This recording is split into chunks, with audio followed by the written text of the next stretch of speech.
ఆ రోజు నరక చతుర్దశి. ఆ ప్రాంతంపై దాడి చేసినటువంటి టిప్పు దాదాపు 800 మంది అయ్యంగార్లను వధించాడు. నాటి నుండి నేటి వరకు మేల్కోటే అయ్యంగార్లు ఆ చతుర్దశిని జరుపుకోరు. సగటు భారతీయుడికి టిప్పు సుల్తాన్ ఒక స్వాతంత్ర్య సమరయోధుడు, భారతదేశ స్వాతంత్ర్య పరిరక్షణ కోసం ప్రాణాలర్పించిన త్యాగధనుడు. కానీ లోతులకెళ్ళి చూస్తే అతగాడి అసలు చరిత్ర కనబడుతుంది.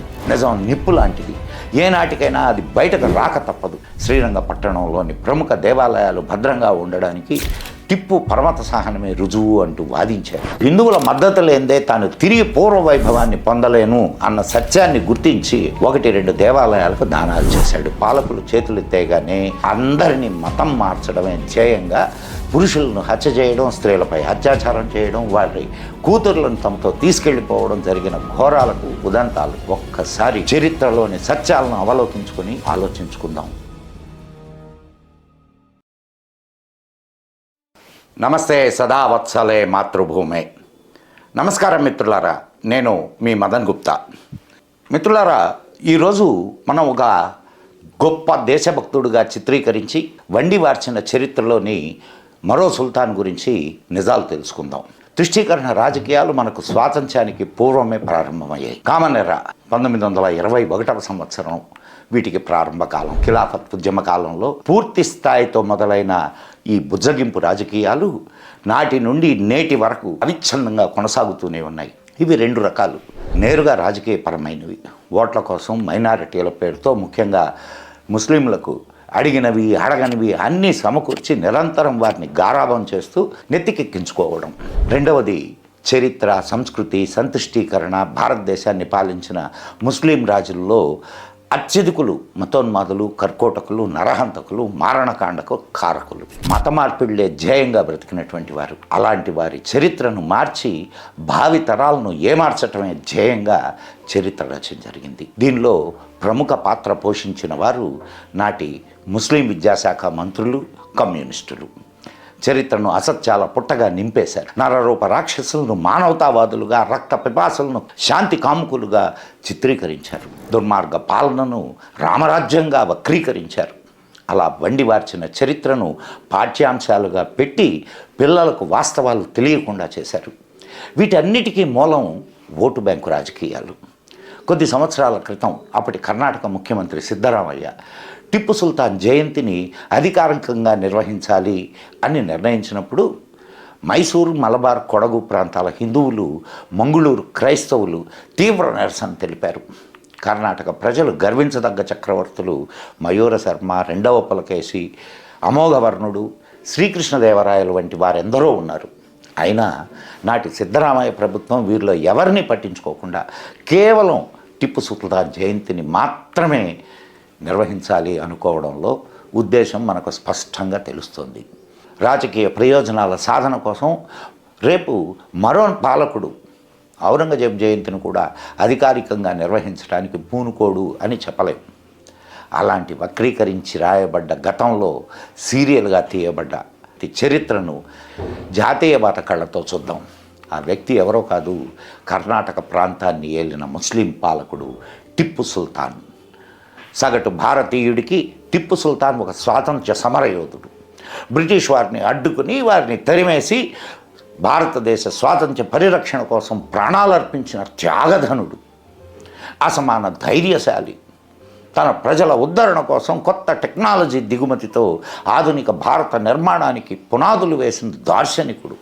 పరమత సహనం ఆయన రక్తంలో అంతర్వాహినిగా ప్రవహిస్తుంది. కరుణామూర్తి.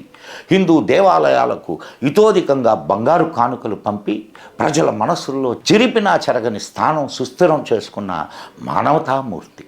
ఇలా చిన్నప్పటి నుండి పాఠ్యపుస్తకాల్లో చిత్రించబడిన టిప్పు సుల్తాన్ చరిత్ర నేటికి దాదాపుగా అలాగే చలామణి అవుతుంది. సాధారణ మీడియా కొంతవరకైనా నాణ్యానికి రెండో వైపును చూపడానికి ప్రయత్నిస్తుంది. కానీ దురదృష్టవశాత్తు భారత మీడియాలో అత్యధిక భాగం వివిధ పక్షాల రాజకీయ ప్రయోజనాల కోసం పనిచేసే బాడుగ సరికైంది. నిజం నిప్పు లాంటిది, ఏనాటికైనా అది బయటకు రాక తప్పదు. సోషల్ మీడియా వేదికగా ఔత్సాహికులందరూ నేడు గతంపై దృష్టి సారించారు. దిగ్భ్రాంతికరమైనటువంటి నిజాలు పాఠకులను మరింత దిగ్భ్రాంతికి గురి చేస్తున్నాయి. పాఠ్యపుస్తకాల్లో వండివార్చిన కట్టుకథలను గాక టిప్పు సుల్తాన్ అసలైన చరిత్రను తెలుసుకునే ప్రయత్నం చేద్దాం. విజయనగర సామ్రాజ్యం 1565 తల్లికోట యుద్ధంలో పతనమైంది. తర్వాత ఎంతో కాలం పాటు అనిశ్చితి కొనసాగింది. చిన్న చిన్న రాజ్యాలు అనేకం విజయనగర సంస్థానంలో వెలుగులోకి వచ్చాయి. అలాంటి వాటిలో ఒకటి మైసూర్ రాజ్యం. వడయార్ పేరు గల హిందూ రాజా వంశం మైసూర్ను పాలించారు. 1761 ప్రాంతం నాటికి మైసూరు పాలకుడైనటువంటి రెండవ కృష్ణరాజ వడయార్ను మోసం చేసి పదవీ భ్రష్టుణ్ణి చేసి సింహాసనాన్ని ఆక్రమించింది. మైసూరు పాలకుడయ్యాడు టిప్పు సుల్తాన్ తండ్రి హైదర్ అలీ. 1782 వరకు పాలించాడు.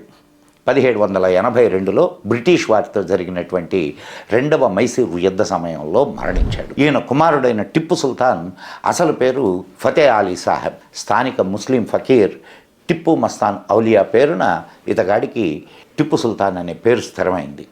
రెండవ మైసూరు యుద్ధ సమయంలో తండ్రి మరణించిన వెంటనే పాలకుడిగా పట్టాభిషిక్తుడయ్యాడు. బ్రిటిష్ వారితో సంధి చేసుకుని తాత్కాలికంగా యుద్ధం విరమించాడు. కానీ తన రాజ్యాన్ని నిలుపుకోవాలి అనే తపనతో ఉన్న సుల్తాన్కు భారతదేశంలో తమకు బలమైన ప్రసిద్ధి ఉండకూడదు అనే తలంపు కలిగిన బ్రిటిష్ ఈస్ట్ ఇండియాకి మధ్య ఈ పొత్తు ఎంతో కాలం కొనసాగలేదు. అందువలన మూడవ మైసూరు యుద్ధం 1792లో జరిగింది. టిప్పు తన రాజ్యంలో సగభాగాన్ని కోల్పోయాడు. తాను కోల్పోయిన రాజ్యాన్ని తిరిగి సాధించాలి అనే తపనతో ఫ్రెంచ్ వారితో పొత్తు పెట్టుకుని మద్దతు కోసం టర్కీ, ఆఫ్ఘనిస్తాన్ వంటి ఇస్లామిక్ దేశాల నేతలను భారతదేశంపై దాడులకు ఆహ్వానించాడు. 1799లో 4వ మైసూరు యుద్ధంలో బ్రిటిష్ వారిని ఎదుర్కొని యుద్ధంలో మరణించాడు. అంతటితో టిప్పు సామ్రాజ్యం అంతరించింది. సంక్షిప్తంగా చెప్పబడిన ఈ టిప్పు చరిత్ర చదివితే భారతీయ పాలకుడైన టిప్పు సుల్తాన్ బ్రిటిష్ వారి అధికారానికి రాజీ పడక దేశ స్వాతంత్ర్య పరిరక్షణ కోసం పోరాడి ప్రాణాలర్పించినటువంటి యోధుడిగా మనకు కనబడతాడు. కానీ లోతులకెళ్ళి చూస్తే అతగాడి అసలు చరిత్ర కనబడుతుంది. టిప్పు పూర్వీకులు గల్ఫ్ ప్రాంతంలోని ఓమన్ దేశ ప్రాంతానికి చెందిన వాళ్ళు. ఘనత వహించిన వామపక్ష చరిత్రకారులు టిప్పు సుల్తాన్ను ఆకాశానికి ఎత్తేశారు. టిప్పుకు లేని ఎన్నో భూషణాలను ఆయనకు అలంకరింపజేశారు. అతగాడి అవలక్షణాలను మాయ తెరలతో కప్పిపెట్టారు. తన సొంత కుర్చీ కాపాడుకోవడానికి చేసిన ప్రయత్నాలను దేశ బానిస సంఖ్యల్లో తెంపడానికి చేసిన పోరాటంగా అభివర్ణించారు. ఒక నరరూప రాక్షసుడికి మానవతావాదిగా కలరింగ్ ఇచ్చారు. చివరికి భారతీయుల బుర్రలకు ఎర్రవాష్ చేసి ఏమార్చారు. శ్రీరంగపట్టణంలోని ప్రముఖ దేవాలయాలు భద్రంగా ఉండడానికి టిప్పు పరమత సహనమే రుజువు అంటూ వాదించారు.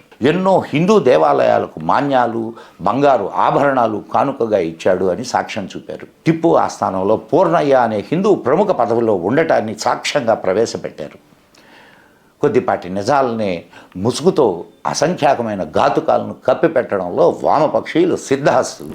3వ మైసూరు యుద్ధం 1792లో ఓటమి పాలైన టిప్పు సుల్తాన్ తన రాజ్యంలో సగం భూభాగాన్ని కోల్పోయాడు. పైగా ఈస్ట్ ఇండియా కంపెనీకి 3 కోట్ల రూపాయల నష్టపరిహారం చెల్లించాల్సి వచ్చింది. వెన్నువిరిగిన స్థితిలో అంతకు ముందు హిందువులపై ఎన్ని అకృత్యాలకు పడ్డప్పటికీ ఇప్పుడు హిందువుల మద్దతు లేనిదే తాను తిరిగి పూర్వ వైభవాన్ని పొందలేను అన్న సత్యాన్ని గుర్తించి టిప్పు 1-2 దేవాలయాలకు దానాలు చేశాడు. అలాగే పూర్ణయ్య అనే అఖండ తెలివితేటలున్న వ్యక్తిని ముఖ్యమైన పదవిలో కొనసాగించాడు. తాను పదవిలోకి వచ్చిన వెంటనే సామ్రాజ్య విస్తరణలో భాగంగా కేరళ, కర్ణాటకలోని కొడగు, మంగళూరులోని క్రైస్తవులపై దాడులకు దిగాడు. దేశంలోని అధిక ముస్లిం పాలకులకు లాగానే టిప్పు సుల్తాన్ పచ్చి మతోన్మాది. ఇస్లాం రాజ్య స్థాపనే ధ్యేయంగా అతడు చేసిన క్రూరమైన పనులు మానవత్వానికి మచ్చగా మిగిలాయి. ఎంహెచ్ గోపాల్ అనే చరిత్రకారుడి ప్రకారం మైసూర్ రాజ్యంలోని ముస్లింలందరికీ పన్నులు మినహాయించబడ్డాయి. కేరళలోని మలబార్ ప్రాంతంలో మొదట అతను దాడులు చేశాడు. స్థానిక చిన్న చిన్న పాలకులు చేతులెత్తేగానే సామాన్య ప్రజానీకంపై విరుచుకుపడ్డాడు. అందరినీ మతం మార్చడమే ధ్యేయంగా ఎన్నో రకాలుగా హింసించాడు. ఔరంగజేబు అవిశ్వాసులకు నెలవైన ప్రాంతం అయిన భారతదేశాన్ని దారుల్ ఇస్లాం అంటే విశ్వాసుల దేశంగా మార్చడానికి తన జీవితమంతా ఎలా ప్రయత్నించాడో అలాగే టిప్పు కూడా తాను పాలిస్తున్న మైసూరు రాజ్యాన్ని ఇస్లామిక్ రాజ్యంగా చూడాలని కలలు కన్నవాడు. తన లక్ష్య సాధన కోసం కనికరం లేని రీతిలో అవిశ్వాసులని తాను భావించిన వారందరినీ మతం మార్చడానికి నిరాకరించిన వారిపై అనాగరికమైన తీరులో హత్యాకాండకు పాల్పడ్డాడు. అక్కడి దేవాలయాలను అతడి సైన్యం దోపిడీలు చేసింది, విగ్రహాలను ధ్వంసం చేసింది, అపవిత్రం చేయడం జరిగింది. పురుషులను హత్య చేయడం, స్త్రీలపై అత్యాచారం చేయడం, వారి కూతుర్లను తమతో తీసుకెళ్లిపోవడం జరిగిన ఘోరాలకు ఉదంతాలు. దేవాలయాలతో పాటు జైన మందిరాలు, క్రైస్తవ చర్చీలు విధ్వంసానికి, దోపిడీకి గురయ్యాయి. దాదాపు 800 పైచిలకు హిందూ దేవాలయాలు టిప్పు వల్ల విధ్వంసానికి గురైనట్లుగా చరిత్రకారుల అంచనా. కర్ణాటకలోని ఎన్నో పట్టణాల హిందూ పేర్లను తొలగించి వాటికి ఇస్లామిక్ పేర్లు పెట్టిన ఘనుడు టిప్పు సుల్తాన్. అతడు మార్చిన పట్టణాల పేర్లు పాతవి, కొత్తవి రెండు చూద్దాం మనం. మైసూర్, నజరాబాద్, మంగళూరు, జలాలాబాద్, హసన్, ఖైమాబాద్, సక్లేష్పూర్, మన్సూరాబాద్, క్యాలికట్, ఇస్లామాబాద్, మడికేరి, జఫరాబాద్, సిరా, రుస్తుమాబాద్, దేవనహళ్ళి, యూసుఫాబాద్, ఇలా అనేక పట్టణాల పేర్లని మార్చివేశాడు. తన 50 సంవత్సరాల పాలనా కాలంలో ఔరంగజేబ్ చేసిన అకృత్యాలను టిప్పు కేవలం 17 సంవత్సరాల్లోనే పూర్తి చేయగలిగాడు. ఇస్లాం పరిరక్షకుడిగా ఇస్లాం సేవలో ఆలయాల విధ్వంసం అనేది భక్తితో చేసే కార్యంగా భావించాడు. లక్షల మంది హిందూ, జైన, క్రైస్తవ మతస్థులను ఇస్లాంలోకి బలవంతంగా మత మార్పిడి చేయించాడు. అతని క్రూర కృత్యాలకు నిదర్శనగా కొడగు సంఘటనను చూపవచ్చు.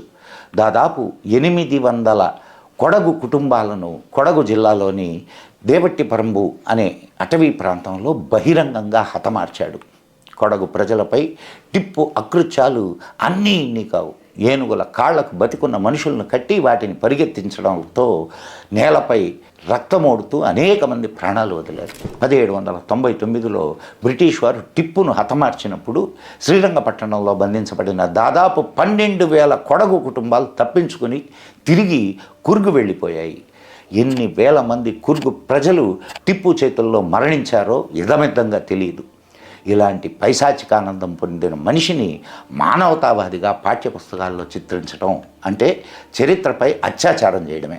కొడగు ప్రాంతంలోని చాలామంది ముస్లింలకు నేటికి వారి పాత హిందూ ఇంటి పేర్లే ఉండడం మనకు కనిపిస్తుంది. దీన్ని బట్టి వారంతా బలవంతపు మత మార్పిడికి గురయ్యారు అని మనం చెప్పొచ్చు. కుర్గు ప్రాంతంలో నేటికి చాలామంది ప్రజలు తమ కుక్కలకు టిప్పు అని పేరు పెట్టడం జరుగుతుంది. 200 సంవత్సరాలు గతించిన టిప్పుపై అక్కడి వారికి కోపం చల్లారలేదు అనటానికి ఇదే గొప్ప నిదర్శనం. కేరళలోని మల్బార్లోని క్యాలికట్ పట్టణం శతాబ్దాలుగా సుగంధ ద్రవ్యాల వ్యాపారానికి పెట్టింది పేరు. టిప్పు సుల్తాన్ దాడుల వలన ఆ నగరం పూర్తిగా తగలబడి చరిత్రలో మొదటిసారిగా దాదాపు 40 నుండి 50 సంవత్సరాల పాటు సుగంధ ద్రవ్యాల వ్యాపారం పూర్తిగా నిలిచిపోయింది. టిప్పు సుల్తాన్ నిజంగా స్వాతంత్ర్య సమర యోధుడే అయితే ఎటువంటి ప్రతిఘటన లేని ప్రదేశంలోని తన దేశ వాణిజ్య కూడలి అయిన నగరాన్ని నాశనం చేస్తాడా? 18 జనవరి 1790వ తేదీన సయ్యద్ అబ్దుల్ దులాయ్ అనే వాడికి రాసినటువంటి లేఖలోని ముఖ్యాంశం ఇది చూడండి. With the grace of prophet Muhammad and Allah, almost all Hindus in Calicut are now converted to Islam. Only a few are still not converted on the borders of the Cochin state. I am determined to convert them also very soon. I consider this as jihad to achieve that object. ప్రవక్త మహమ్మద్ మరియు అల్లాహ్ కృపతో ఇప్పుడు క్యాలికట్లోని చాలామంది హిందువులు ఇస్లాం మతంలో మారిపోయారు. కొచ్చిన్ రాష్ట్ర సరిహద్దుల్లో కొంతమంది మాత్రమే ఇంకా మారలేదు. వారిని కూడా త్వరలో మారుస్తానని నేను నిర్ణయించుకున్నాను. నా లక్ష్యాన్ని సాధించేందుకు నేను దీన్ని జిహాద్గా పరిగణిస్తున్నాను. 19 జనవరి 1790లో తన అనుచరుడైన బద్రుజ్ జమాన్ ఖాన్కి రాసిన లేఖలో తన ఇస్లామిక్ మత మౌఢ్యాన్ని ఆయన ఇలా బయటపెట్టుకున్నాడు. Don't you know I have achieved a great victory recently in Malabar and over 4 lakh Hindus were converted to Islam. I am now determined to march against the cursed Raman Nair. మీకు తెలియదా, నేను ఇటీవల మలబార్లో గొప్ప విజయాన్ని సాధించాను. 4 లక్షల మంది హిందువులను ఇస్లాం మతంలోకి మార్చాను. ఇప్పుడు ఆ రామన్ నాయర్పై యుద్ధానికి వెళ్ళాలని నేను నిర్ణయించుకున్నాను. రామవర్మ లేక రామన్ నాయర్ అప్పటి ట్రావెన్కూర్ రాజ్య ప్రభువు. టిప్పు సుల్తాన్ తరఫున పోరాడిన ఫ్రెంచ్ దేశస్థుడైన మాంటాడివోర్ అనేవాడు టిప్పు సైన్యం క్రూరత్వం పైనటువంటి రాసిన మాటలు చూడండి. దాన్ని మీకు తెలుగులో అందించడానికి ప్రయత్నం చేస్తాను. మంగళూరు ముట్టడి సమయంలో ప్రతిరోజు టిప్పు సుల్తాన్ సైనికులు అనేక మంది నిరపరాధ బ్రాహ్మణుల తలలను కోసి కోట దగ్గర జమోరిన్ మరియు అతని హిందూ అనుచరుల కంటికి భయం కలిగించేలా ప్రదర్శించారు. అప్పట్లో కోజికోడ్ బ్రాహ్మణులకు కేంద్రంగా ఉండేది. 7,000 మంది బ్రాహ్మణ కుటుంబాలు నివసించేవి. టిప్పు సుల్తాన్ ముస్లిం ఆక్రమణల వల్ల 2,000 మందికి పైగా బ్రాహ్మణ కుటుంబాలు నాశనం అయ్యాయి. ఆయన స్త్రీలను మరియు పిల్లలను కూడా వదిలిపెట్టలేదు. బార్టలోమాకో అనే పేరు గల పోర్చుగీస్ యాత్రికుడు టిప్పు సుల్తాన్ అనాగరిక చేష్టలను ఇట్లా వర్ణించాడు. మొదటిసారి 30,000 మంది క్రూరమైన సైనికులు తమ దారిలో ఉన్న ప్రతి వారిని హత్య చేశారు. ఆ తర్వాత ఫ్రెంచ్ కమాండర్ ఎం లాలీ నాయకత్వంలోని ఫీల్డ్ గన్ విభాగం ముందుకు సాగింది. టిప్పు సుల్తాన్ ఒక ఏనుగు మీద సాగుతూ వెనక 30,000 మంది సైనికులతో మార్చ్ చేశాడు. ఎంతోమంది మహిళలు క్యాలికట్లో ఉరితీయబడ్డారు. మొదట తల్లులను పిల్లలను వారి మెడకు కట్టిన తర్వాత ఉరితీయబడ్డారు. ఆ క్రూరమైన టిప్పు సుల్తాన్ నిర్భాగ్యమైన క్రిస్టియన్ మరియు హిందువులను నగ్నంగా ఏనుగుల కాళ్లకు కట్టి ఏనుగులను పరిగెత్తించాడు. వారి శరీరాలను ముక్కలుగా చీల్చే వరకు దేవాలయాలు చర్చిలను తగులబెట్టమని, అపవిత్రం చేయమని, నాశనం చేయమని ఆదేశించాడు. క్రిస్టియన్ మరియు హిందూ మహిళలను బలవంతంగా ముస్లిం పురుషులతో వివాహం చేయించాడు. అదేవిధంగా వారి పురుషులను ముస్లిం మహిళలతో వివాహం చేసుకోమని బలవంతం చేశాడు. ఇస్లాం మతంలో మారేందుకు తిరస్కరించిన క్రిస్టియన్లను వెంటనే ఉరితీయమని ఆదేశించాడు.